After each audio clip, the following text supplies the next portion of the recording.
యోహాను రాసిన మొదటి పత్రిక 2వ అధ్యాయము 2వ వచనము. ఆయనే మన పాపములకు శాంతికరమై ఉన్నాడు. ఎవరు మన పాపములకు శాంతికరమై ఉన్నాడు? యేసయ్య మన పాపములకు శాంతికరమై ఉన్నాడు.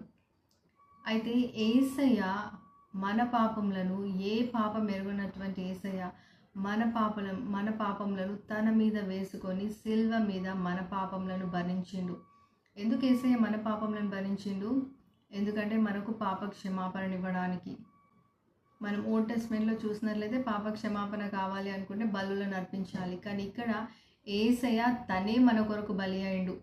ఏ పాపం లేదు అతనిలో, కానీ మన పాపాలను తన మీద వేసుకున్నాడు మనకి పాప క్షమాపణనివ్వడానికి.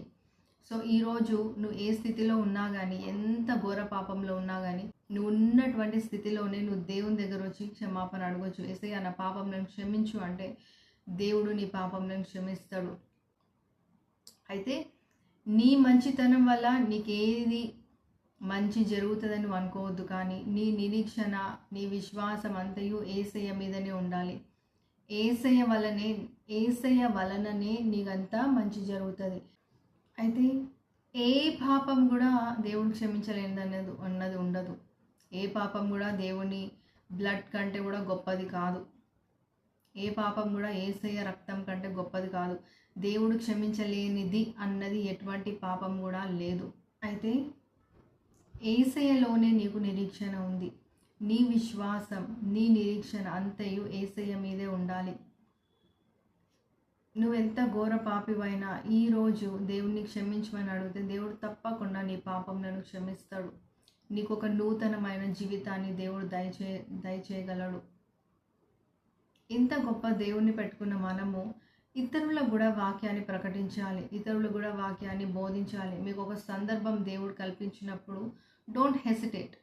వాళ్ళు ఏమనుకుంటారో నేను చెప్తే అని అనుకోవద్దు. కనుక నిన్ను క్షమించినటువంటి దేవుడు, నీ పాపంలను క్షమించినటువంటి దేవుడు, నీకు మంచి జీవితాన్ని ఇచ్చినటువంటి దేవుడు, నీకు సంతోషకరమైన జీవితాన్ని ఇచ్చినటువంటి దేవుడు. ఇతరులు కూడా నీ వల్లే వాళ్ళు కూడా పాపక్షమాపణ పొందుకోవాలి. ఇతరులు నశించిపోతుంటే నువ్వు చూస్తూ ఉండకూడదు. వారికి కూడా దేవుని యొక్క గొప్ప ప్రేమను నువ్వు తెలియజేయాలి.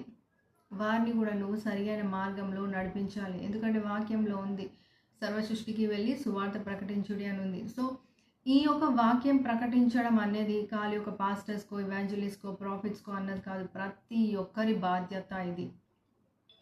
గనుక తప్పకుండా నీకు దేవుడు ఎప్పుడైతే ఒక సందర్భం కల్పిస్తాడో దేవుని యొక్క వాక్యాన్ని, దేవుని యొక్క ప్రేమను ఇతరులతో పంచుకో.